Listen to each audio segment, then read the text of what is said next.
Live from the Export Beer Garden Studios, this is The Agenda. Yours please, Omnibus. Yours please! Brought to you by Export Ultra. We get so many yours pleases every week, Mashi, that we don't have time to play them all out in every episode. But since you take the time to record your yours please, the least we can do is take time to play them. So we do a omnibus every weekend. And this is this week, so let's crack into it. Yours please. G'day, mate. G'day, mate. I listened to the old Agenda podcast yesterday. I listened to the very first episode. Fuck, that's good. Do you reckon, G Lane, you can fill in MASH about the story of how you used to shove soap up your ass? Oh. Thanks, mate. I think he was he talking about the Versus series?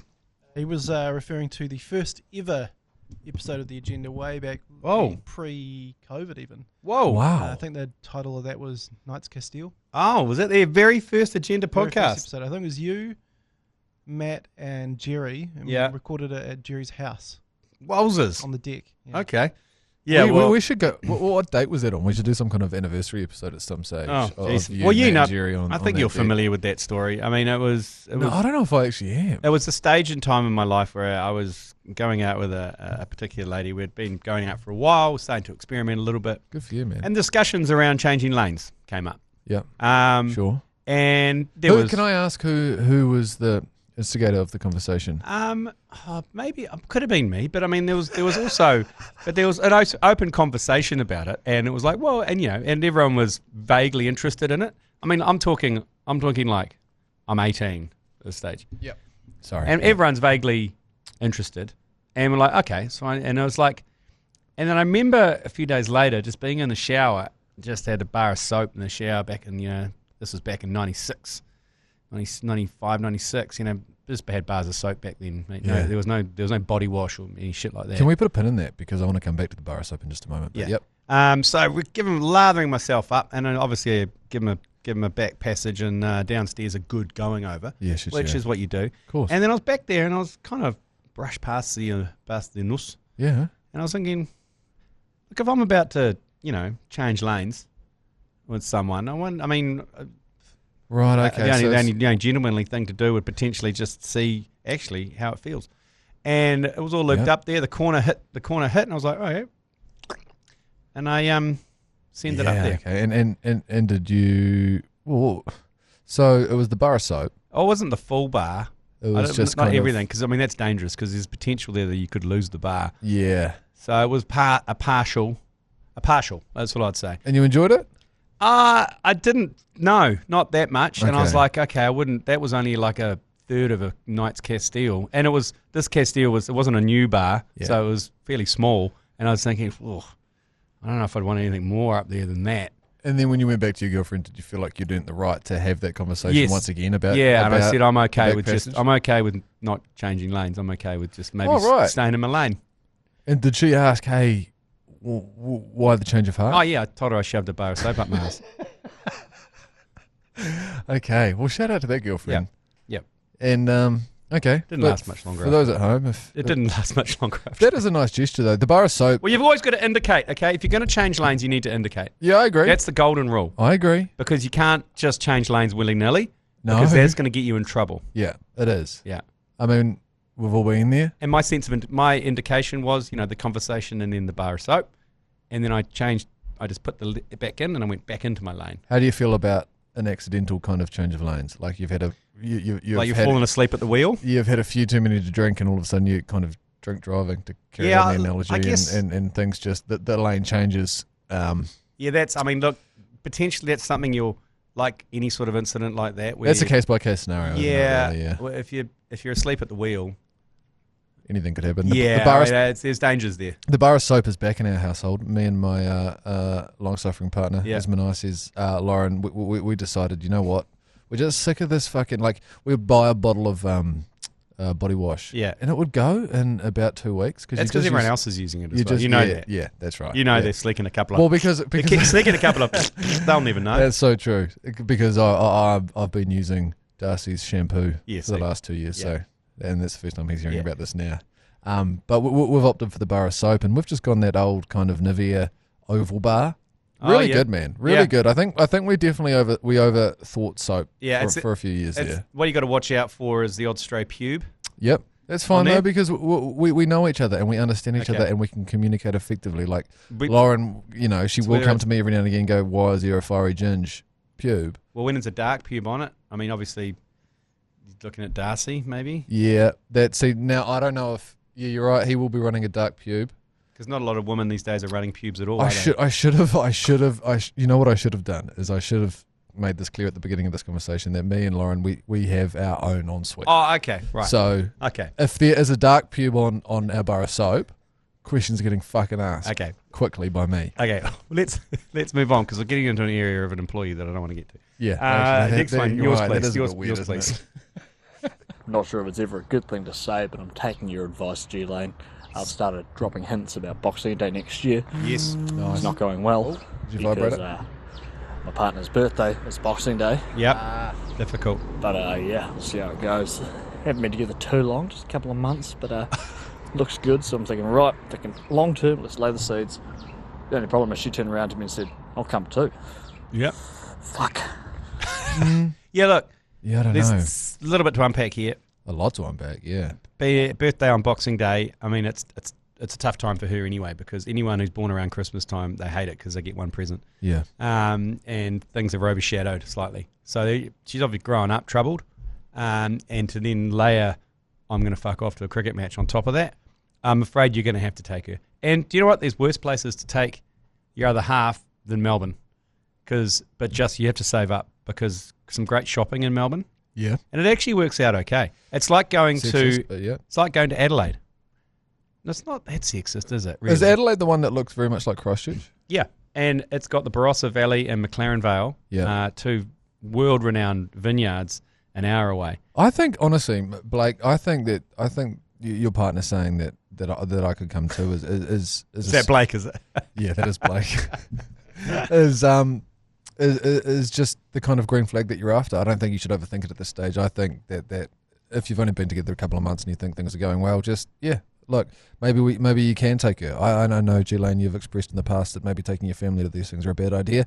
But look at, I don't know, for the likes of Paul Stewart Ford. Yes, I mean that's worked out well for him. A very successful cricketing following couple. Yes, his wife is a bigger cricket fan than him. They're the exception though. There's not many like that. Right, but it still, that doesn't mean that it shouldn't be something you strive for. Yeah, look, I mean if going to the Boxing Day test means you have to take your other half or your family, so be it. Yeah. At least you're at the Boxing Day test. Totes. But in an ideal world, you're going with 9 mates. Yeah, you are. And you're staying in a 3-beddy and you're top and tailing and you're surviving. You're right. But worst case scenario, you can take your family but all I'm saying is lay the seed now. But it is an important issue because like you're saying is a lot like daddy issues. She's clearly got birthday issues. Yes, because this is going to be an issue. Because my long-suffering partner Loz, she's also got birthday issues as well as daddy issues because her birthday is very close to Christmas. Yeah, okay. And it's a sensitive spot. You have to separate the birthday and Jesus, don't you? Yes, you do. You do, and you've got to draw a line on it. Yeah. Otherwise, well if you blur Jesus and your birthday and Jesus' birthday, yep, shit goes down. It does. Yeah. And not the right kind of shit. So a lot to think about there, Blake. Thoughts and prayers with you, mate. Yeah, but keep laying the base, mate. Keep laying the base. Maybe promise you can go with you and then just dump her the month before. Okay, next one, yours, please. Yeah, g'day, you mouth breathers. I'm that cunt who just sent through the message about extreme athletes not being proper athletes. Okay. Can I get an RIP for that guy Felix who jumped from the balloon in outer space? Yeah. Mate, he died and no one really gave a fuck. People give a fuck about Hulk Hogan, Ozzy Osbourne, and the Pope, and nobody cares about some dude that jumped from outer space. Unreal. What is this country? Yes, that was. I remember that moment. His name was Felix Baumgartner. Baumgartner. Yeah, Baum Baumgartner. It was a Red Bull. Yeah, thing, it was a Red Bull stunt. I remember it stopped the nation. I remember standing around watching that. They basically sent a hot air balloon into space, and they had a little space capsule, and he jumped out of it and parachuted to Earth. But at one stage, what a handsome man. He went into a death spin, and I didn't know till later that the coverage was delayed. It was a minute delayed. They delayed the whole thing by a minute just in case he did die. Right. So they were never going to show it if he did. But he went into this death spin where he went unconscious, came out of the death spin, and then released his parachute. He was a complete nutbar. There's a whole documentary on him. Wow, this is amazing. But the footage is so good of it because you've obviously got a whole room of people behind him. Oh, wow. Yeah. That was the helium burn into the stratosphere. It was called Red Bull Stratos. It was big at the time. This was back in 2012. That's fucked, man. Anyway, he died. Just some innocuous climbing accident, I believe. Oh no. Oh, rest in peace to one of the great adrenaline No, he junkies, died. clearly. Sorry, paragliding. Paragliding. Had a paraglider and lost control of it and smashed into a wooden hut. It was only a matter of time, really, wasn't it? Yeah, I mean, look, if you're throwing yourself out of space capsules and shit, he's obviously living on the edge. I'm just watching this now of him throwing himself out of said space capsule. Yeah. Jesus, mate. The Red Bull Stratos. Wait until he goes into the spin. He goes into the spin, and the commentator's like, and you can hear the radio. Like, it's like we all thought we were watching someone. Die. We all thought we were watching someone die.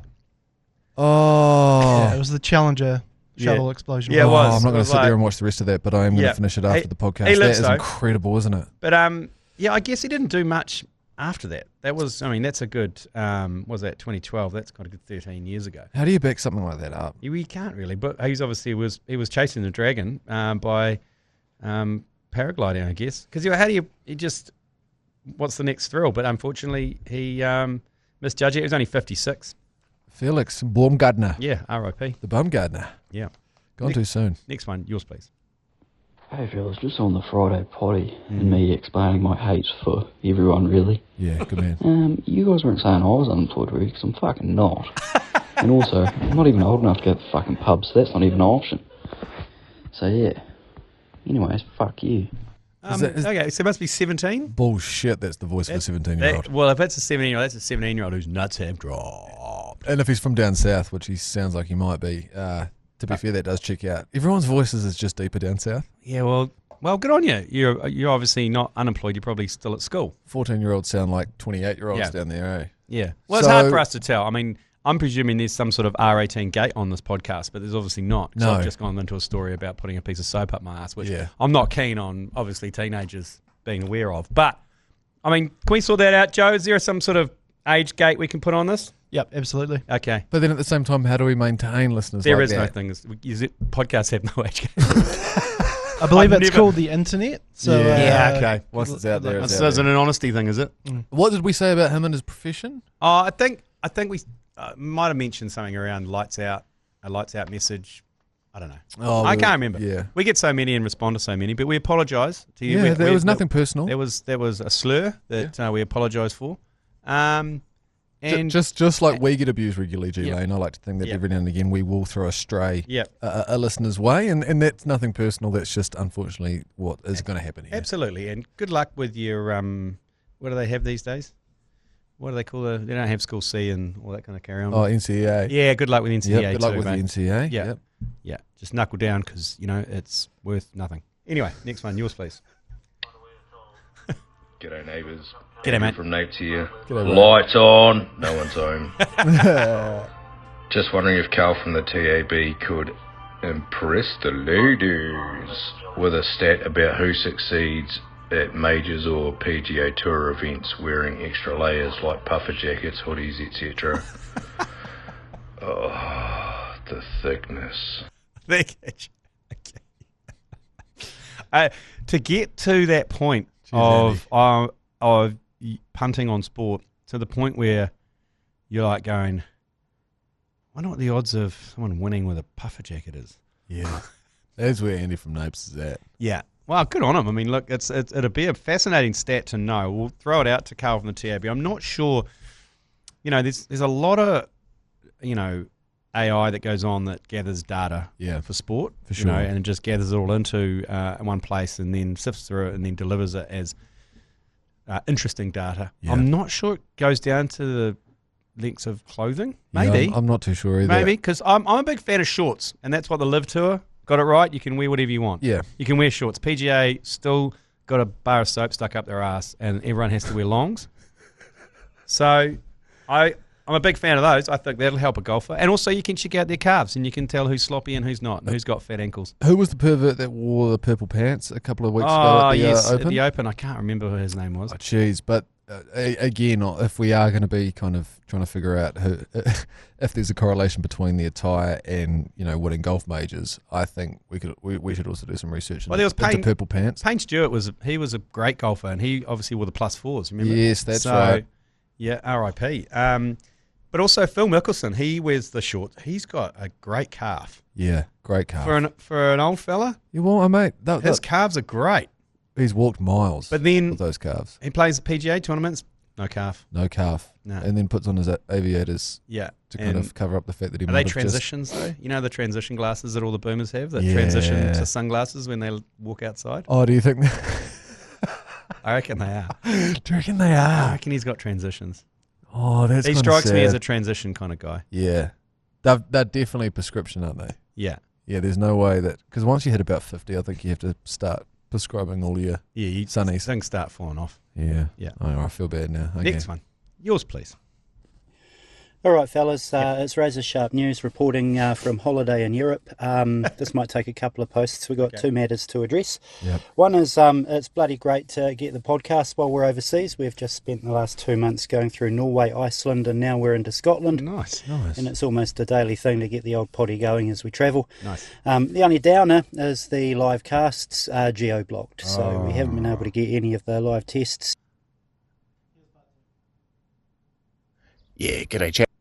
Oh, that's not. He's didn't leave a part two. I don't think. I mean, just on the quiet, I don't think it is geo-blocked. Maybe we can look at maybe just unflicking that geo-blocking button for the last few tests. Maybe for.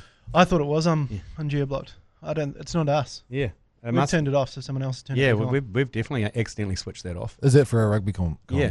Hey, good on you. That sounds like a great tour, by the way. He's obviously going through Scotland. Scotland, one of my favourite countries. Obviously, it's Joe Jury's here. It's Tunanga Waiwai. I took him there a couple of years ago. Yep. After our Paris. Married a Scotswoman. Oh my God! At an ice rink.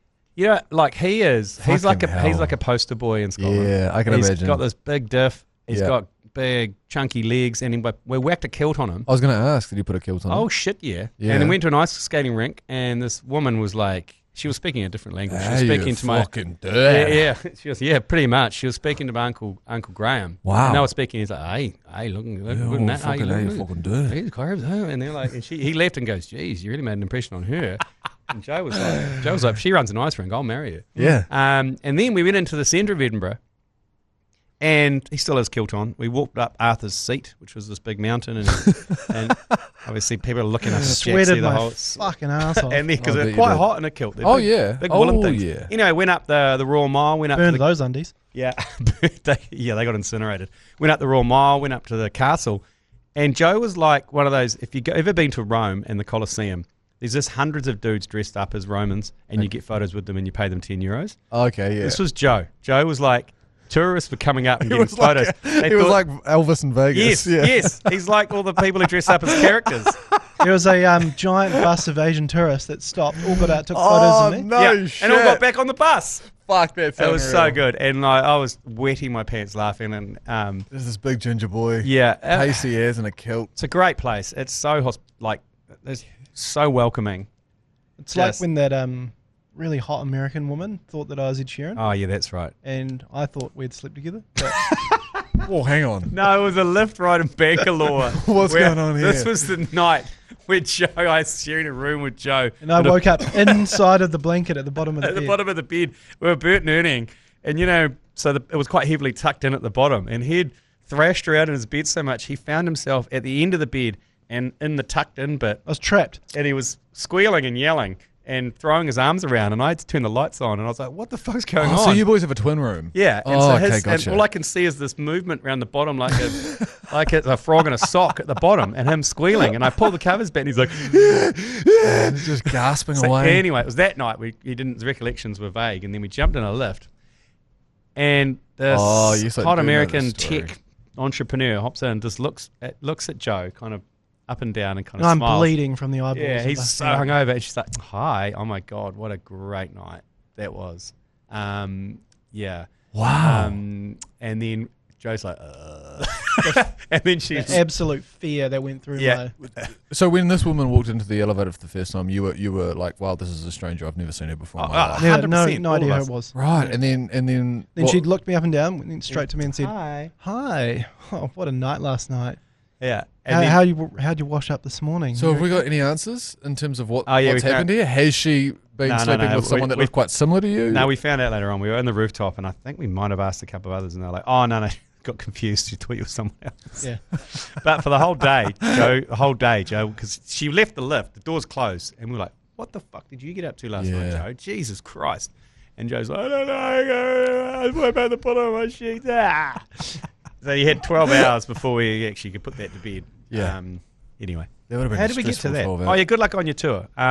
So like where was tour. that? Was that in India, you said? Oh, that was in Bangalore, yeah. Okay, right. Yeah, the Bangalore Ritz. Bit of a sidestep there, but... The Bangalore Ritz was one of the most hilarious places because Bangalore is like the IT capital and dev capital of India. Is there a bit of money floating around? Yeah, plenty of money, but also heaps of tech bros, American tech bros, and they're all in these conferences and everything. Okay, yeah, that's and then we were on strange. we were on the rooftop. I think we were with Tim Southey and Vittori and a few others, and we just got a little cabana, and we were just burying beers. Fuck yeah. And this guy comes over and goes, hey guys, he goes, me and my friends over there, we just can't get it through our heads like, what you guys do. What tech business you guys have got. And, so we had a bit of a sweepstake going, what do you guys do? Oh. And we're like, and Tim Southey probably just stood up and clocked it. No, they just sat there and we're like, we're here to watch cricket. And then we're like, what? And these guys play, and he goes, okay. You have a good night, guys. Fucked off. What We're a back. You wonder. can see him trying to explain to his tech bros what was going on, Yeah. and the tech bros are like, Yeah. who's in Bangalore watching cricket? Like, Do you know who I hadn't thought about for the best part of about 3-4 months was the two Rowan mics, Goldrick? the two mics that we met in These Los guys Angeles. are very similar to the two mics. Yeah. and a very similar story, I suppose, is we stumbled across a couple of Americans in but they were fucking the best of it. they were real estate. Do we have commercial, any connection to these guys? commercial real estate agents? Both in New York, one in, I think. They were one New was in- Yorkers, were they? Yeah, one was in New Jersey, and the other one was in Manhattan, I think. It's where they were based, but they were in LA on a conference. Oh, they were awesome. The two mics. Yeah, And they found you, obviously, it being another mic. Yeah, and then They were so excited about it. So we full mic'd up, and then we went our separate ways. Remember, we went to the ice hockey, and they went on their conference dinner. That's right. And then we met back up again at the same bar, and at full, it was like the solar eclipse. We came in together, both of the same head of steam. That's right. And then he said, "Oh my, come up to the rooftop. The party's still going." We went up there, and we met that guy who was like 6'8", and Minaya, was it not Minaya? Who abused him? Someone abused him for having wasted talent. Yes. Or Lauren? wasted height. Lauren? Oh, yeah, because we're like, do you play basketball? Nope. Do you? Oh, he must play football. Nope. It's like, you're massive. What are you doing?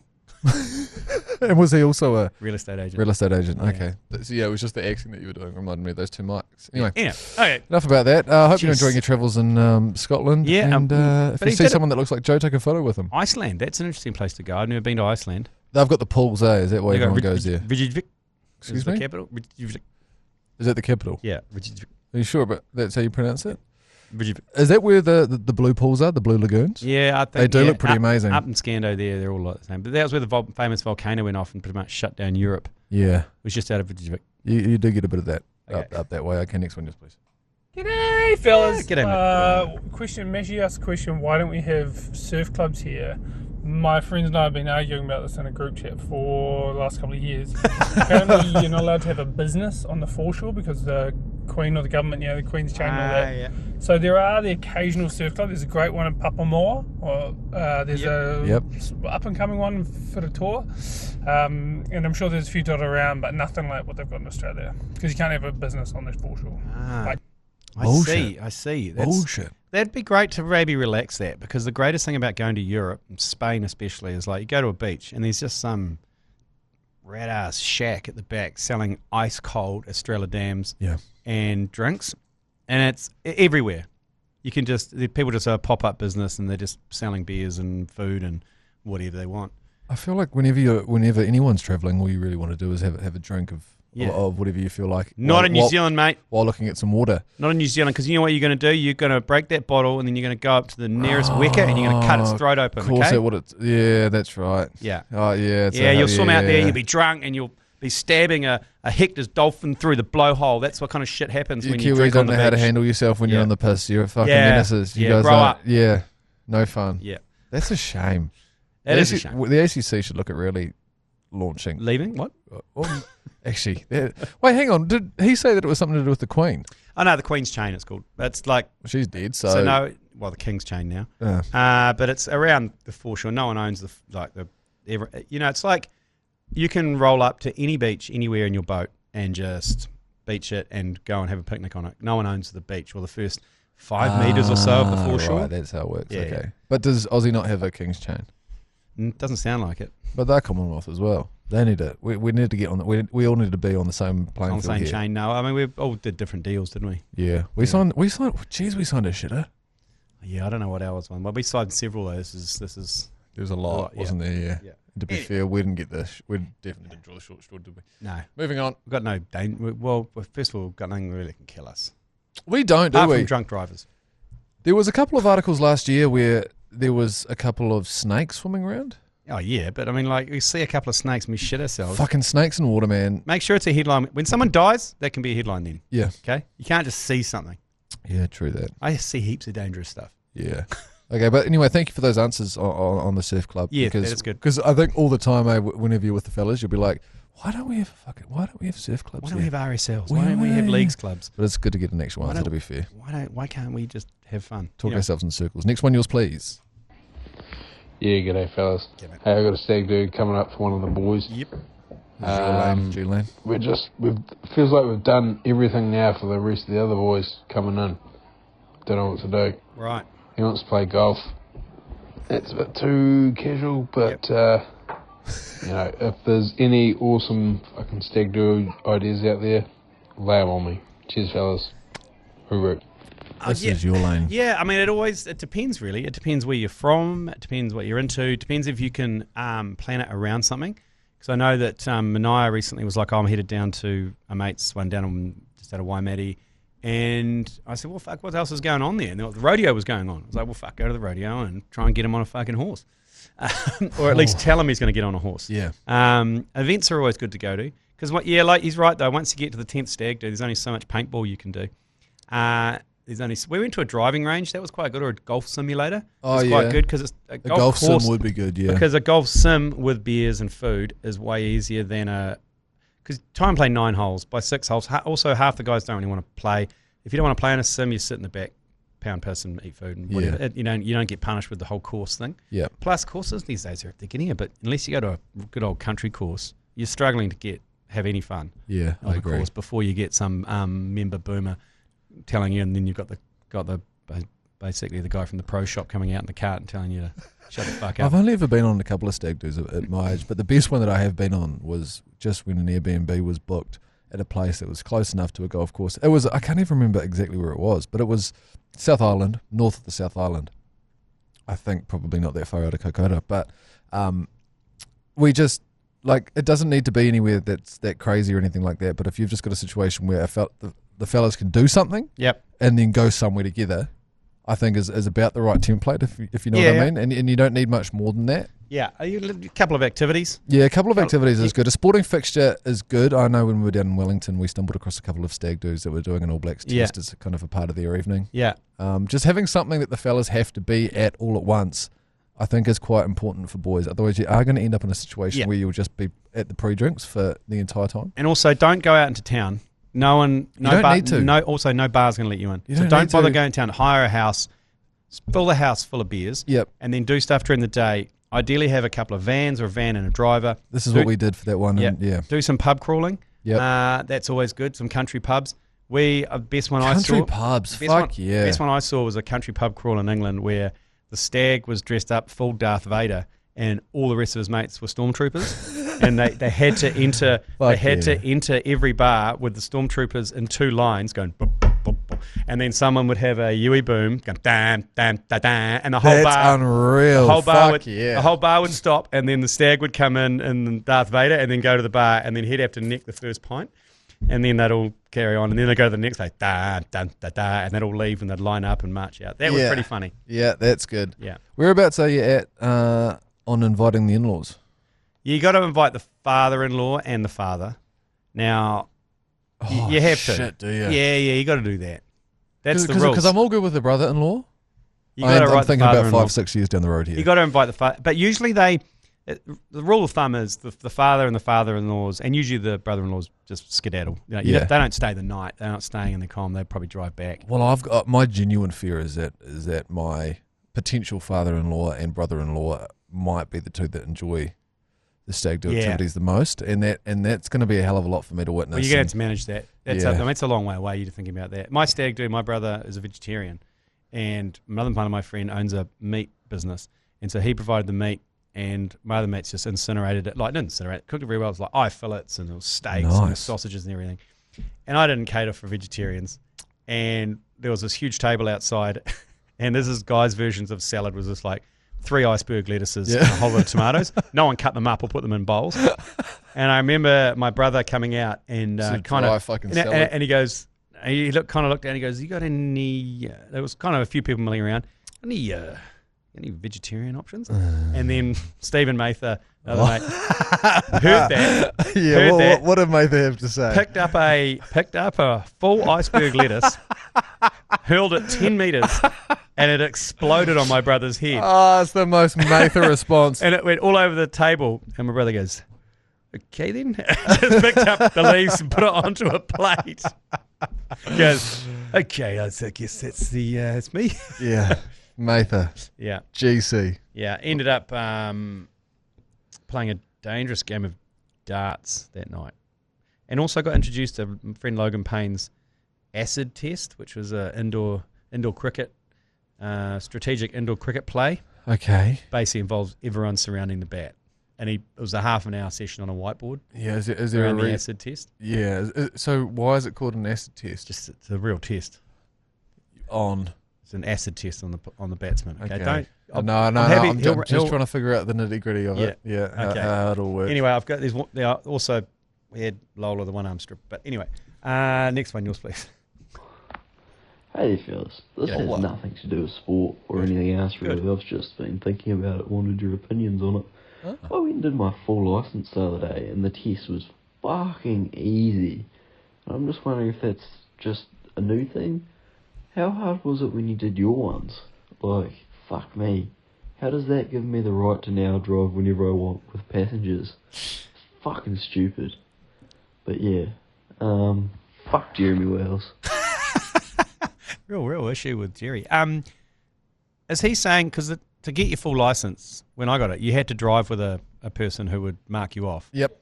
Okay, that's still the same? Yeah, so there's 3 tests. There's the first one, the learners, to get your learner's plates, that's the written. That's the question. You don't even have to step inside a car. You've never had to sit behind a wheel to get that.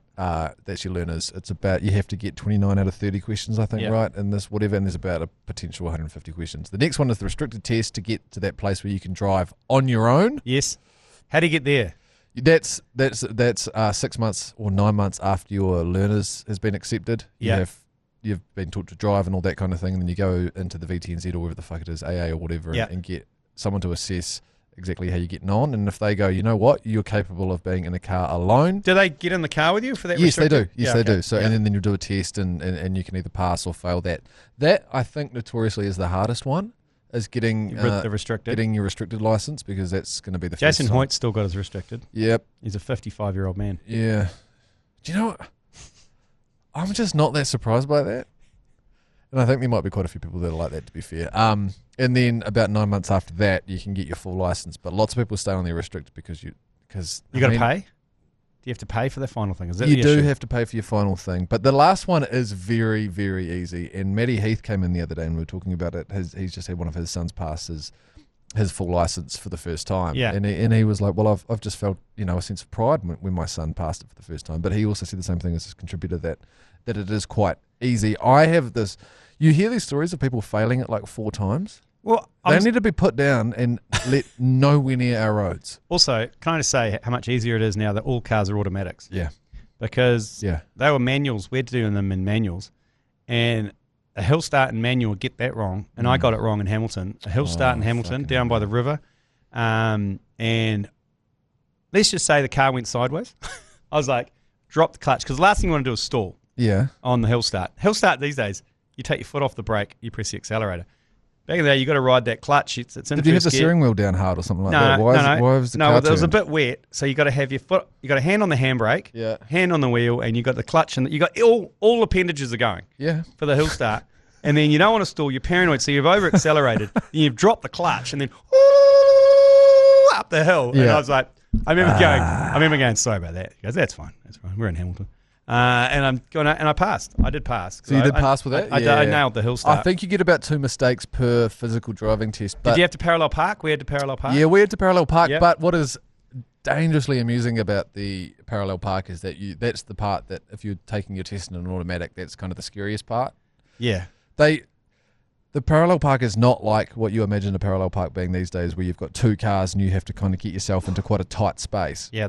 The parallel park that I had to do did not have any cars anywhere near me, apart from one that I just had to pull in behind. So I had about 100 metres of road behind me to get the park right. Yeah. And you're allowed to 3, 4, 5 point turn it so long as you don't brush the curb. The moment you brush the curb, you fail your parallel park, apparently. Oh, really? So you're best to go off the curve. But it is fucking easy. Don't a whole bunch of Europeans come over here to like, I know we had a German exchange student that came back to do her driver's test over here. Are we like the equivalent of plastic surgery in Turkey for licenses? It's because it's cheap here.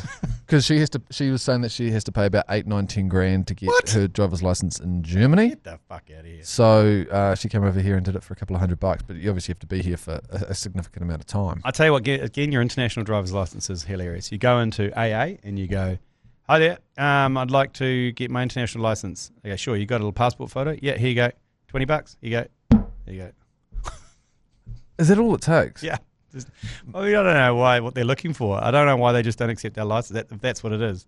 If that's all it takes, you should just surely be able to take your New Zealand driver's license over. I'm going to Vietnam in a couple of months. I might need one. Do I need one? I needed one in Japan. Okay, I'll do some research on that because I want to hire out a couple of scooters, obviously, and fang around on those while we're over there. So, we needed them in Japan to drive those Mario Karts. That's why we had to get them. Oh, that's right. Yeah, we had to get international licenses to drive karts around the streets of Tokyo. Yeah. That was, looking back on that, it's terrifying. Remember the stupidest thing we've ever done. Remember going on the motorway and that massive construction massive truck beside us. This truck beside us, all those rebar kind of hanging over them. We're just sitting there, dressed up like a fucking idiot. How quick did they go, those things? Quick. 50k, 50, 60k? Yeah, because they have to stay with the traffic. For those that are just listening along at home right now, there's genuine fear in both of your eyes as you're telling this story. No, we were so dangerously hungover that I didn't really comprehend I would have taken a death. The risk assessment wasn't really there because you were just so dusty. Yeah. Okay, we've gone off track there slightly. How many more have we got? We have a few. This is a 2-parter. Okay. Let's hear it. G'day, fellas. John the drunkard, disgraced, disappointed, saddened. Oh, man. Fucking loving the wires. Up the wires. G'day there. John the Pom again. Just wanted to reiterate the fact that bit drunk, quite sad. Yeah. Okay. Keeps getting cut off, doesn't he? He does keep getting cut off. Is there more to that? Thoughts and prayers. I think he's so hammered that his finger slips off the button. Thoughts and prayers, John the Pom. Next one. Before we move on, if you are out and about tonight or tomorrow night or whatever night of the week it might be when you are listening to this podcast, get drunk and send us a talk back. I'd love to hear from you. It'll get the conversation going. I mean, that lovely contributor there admittedly didn't have a lot to say other than that he's wasted. He's just a bit drunk. Sound like you during the commentary in Hamilton. Jesus, don't bring that up again. I've had so many demons about that. Here we go. But yeah, Next one. Give us a drunk talk back. I like hearing those. Hey, Wounders. Hey, I always listen to the podcast, but occasionally I get home and watch it on YouTube instead. Yep. I'm just curious why you when you're watching some video like you were of the Tour of France guy celebrating early, why can't you put that up so we can all watch it instead of just watching you two Wounders laugh at the video. Makes sense. Yeah. Joe Jerry, can't you sort that shit out, mate? Yeah, true, actually. Sorry, I couldn't give that all in 30 seconds, but yeah, like, you know, just instead of watching you guys laugh all the time is a bit ridiculous. And just point number 2, G Lane, where do you get that nice, sexy red hat, Wakachangi hat from? I'd love one, I reckon. I could rock it real good. Yeah, well. Anyway, I'll tell you guys get fucked, but you do a bloody good job, so keep it up. Cheers, lads. Sure, boy. Thanks, mate. Oh, well, firstly, great feedback. We'll get on to putting that in, and that Snackachangi hat is all yours. If you slide into our DMs with your details, we'll send you one. I'm gonna say there are rights issues with us putting that footage on What if YouTube. it's like in picture? What if it's taken down? What if it's picture in picture, like tiny little picture in picture? We will get taken down. That's why we just have to run with the Wounders. Sorry, I guess that's a YouTube thing, eh? Yes, we will get our channel taken down. Okay, well, you complain to YouTube then. I think that's the best thing to do, and we'll send you a Snackachangi bucky. Sounds like a lot of work though, as well, doesn't it? Really, like, you know, people forget. Is life hard? Is it? It's a bit of a. How's life as tough? Is it? Okay, sorry. Next one, yours, please. This is our final one, a two-parter. I think it's directed at Minaya. Oh, good. Yeah, g'day chaps. It's 10:30, 10:43 on a Sunday morning, and I'm at the pub having a beer, and I just thought on how to improve motor games. Yep. Hear me out, all right? Yep. So essentially, you've got real-life Mario Kart where you drive around and you get power-ups. Mm-hmm. Examples are something like an oil slick, so Liam Lawson could shoot some out the back end. Oh, yep. Other examples include things like stars and... Yeah, g'day guys, part 2. So I was saying you got mushrooms, so essentially you could have the strap on right before the race. He takes maybe some magic mushrooms and we'll just sort of see what happens. Could be an advantage or could be a disadvantage. Could have rockets, so, you know, we could talk to Iran and Al-Qaeda, see what they could be willing to provide. Yeah. Let me know your thoughts. I mean, that is just a classic brain steam. Yeah, it is happening a good right there. That is class. Yeah. That's what we call them at the ACC. When we're trying to come up with new ideas, we go to the pub and we slam beers, and it's called a brain steam. Yeah. You know, obviously HR here not overly happy with that term. No. We could do a brainstorm. No, fuck, let's have a brain steam. But you know what, G Lane, fuck him. Oh, no, I don't worry about that. I know you don't have a great relationship with HR, but me, no issues as of yet. Fuck him. Because this was our discussion around, you know, well, like, it'd be great if the cars were more James Bonded. Yeah. Fit out with like guns, and obviously that's never going to happen. But it would be quite funny if you had a league that did do that. Bit like roller derby, just no rules. There's definitely got to be some room for some kind of full contact motor game, doesn't there? Well, I suppose that's what NASCAR and V8s are. Yeah. That's pretty much full contact. Can you give each other a bit of a hone? And then you got demolition derbies and stuff like that. Which is sick, but it's a very different sport, isn't it? He mentioned Iranian bombs and stuff. This is off topic. Careful. Completely off topic. But I've gone down a rabbit hole of podcasts around the Iranian enrichment, the whatever, making the bomb. Okay. And the Americans bombing them. Them kind of enriching uranium and in readiness for making a bomb. Seems like a lot of work. And I was thinking, why don't they just give Vlad a couple of mil for a bomb? Yeah. Or a couple of bombs. Because I'm sure Vlad would sell them to him, and so probably Uni would. Yep. Vlad would, I'm sure. It'd be a great point of pride for Vlad as well. He'd be so chuffed to hear that someone wants to buy his bomb. Yeah, instead of building your own, which seems like quite a faff. Yeah. Listening to all the podcasts, enriching uranium is quite a faff. Like the whole.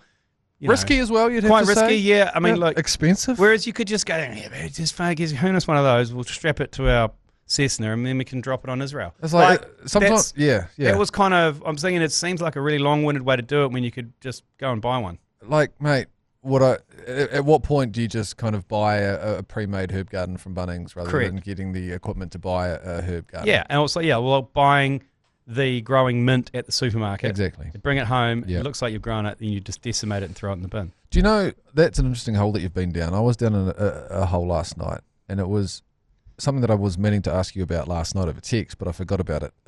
Camel racing. Have you seen this thing that's going around at the moment? It's this website that you take this quiz and it tells you how many camels you're worth as a person. Like back in the day, if you had to trade yourself in, how many camels you were worth, whatever. But I then kind of took a sidestep and started going down camel racing because Yes. I became quite fascinated by camels and what they were worth and why would someone be worth 88 camels. That seemed like a lot of camels for one person. And I then went down this documentary hole. Yeah, quite stoned. Went down this documentary hole of this $1 million camel race that happens in Abu Dhabi. Oh, yeah. Are you familiar with this race? I'm very familiar with the camel industry in Abu Dhabi. So it's quite a big thing, isn't it? It's huge. Yeah. Because the Bedouin lifestyle and everything in the Middle East is pretty much defunct. So they're trying to revive and keep it alive, the whole Bedouin culture around camels and everything. Right, okay. And so they reward people for breeding camels and keeping camels. Yeah.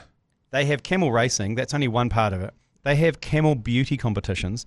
And I shit you not, there's tens of millions of dollars worth of prize money online for the hottest camel. That's amazing. And so they encourage them to grow them. They have date arranging competitions. Is it judged by camels? No, it's judged by people, by the royal family. Well, I feel like they should get like some kind of camel on heat out there. And Nah, they look at the lashes, they look at the jawline, they look at the body shape. So, and the race itself is, it's not just worth $1 million. It's worth tens of millions. Like, one event had $50 million US worth of prize money across the whole fair, and it was camel beauty, camel raising, camel rearing, the race, date arranging. It's insane. But what fascinated me about the camel race specifically was that they put like these robotic jockeys on them, and then everyone all of the trainers of the camels then drive along the side of the track with like this kind of what I can only describe as a garage door remote. Yes. That then controls the whip. Yeah, well, they had whip. They had to do that because they were putting small immigrant children on the back of them. And they were dying by the hundreds. Yeah. And that they makes got sense. I was wondering how we got there. They got a bit of feedback. And full credit to they don't usually take feedback. Yeah, famously a pretty closed door policy when it comes to feedback. But they changed it and they've got the robots on the back now. Oh, good for them. Yeah. They foam from the mouth a lot, camels, when they're running. They're pretty feral animals, but make a lot of noise. You can go and ride one in the desert when you're over there. It's quite good fun. Anyway. Dangerously uncomfortable. They are still racing a couple of camels over in Aussie. Heaps of fucking camels there. $3,000, fellas, is what it costs to buy one. To buy yourself a camel in camel racing in Australia. Then you got to pay for the upkeep and training, don't you? Oh yeah, I forget that there's kind you of feed those T's things. and C's that you've got to. They're such a cantankerous animal. That I just felt they like make weird noises. For about half an hour last night, I could see a future for the ACC in camel racing. Yeah, well, but now after this conversation, I understand that it might be a bit of a cul-de-sac. Yeah, it is. It's kind of wrapped up over there. They've got it's a pretty tight community. Okay. Yeah. So they're not big on outside investors coming in. No, I don't think there's a lot of group ownership. Punters come and smash and piss and watching camel racing. Since you can't drink piss there, that's a bit harder as well. Oh yeah, so hang on. So there's no gambling. There's no gambling either. It's just that's a sober event. Straight prize. Yeah, straight prize money. That's not as exciting. Niggly animals to keep. Yeah, niggly animals to keep. They still spit. Oh yeah. Ooh, stink as well. Yeah, I bet they do. Okay. Okay. Well, that wraps up our omnibus. That wraps up the omnibus. Thanks very much for sending your messages. And like we said, if you take the time to record them, we'll play them out every single week. If we don't get to them during the episodes, have a great weekend. I'll see you Monday. You've been listening to the ACC's Agenda podcast, brought to you by Export Ultra. For more episodes, like and follow on iHeartradio or wherever you get your podcasts.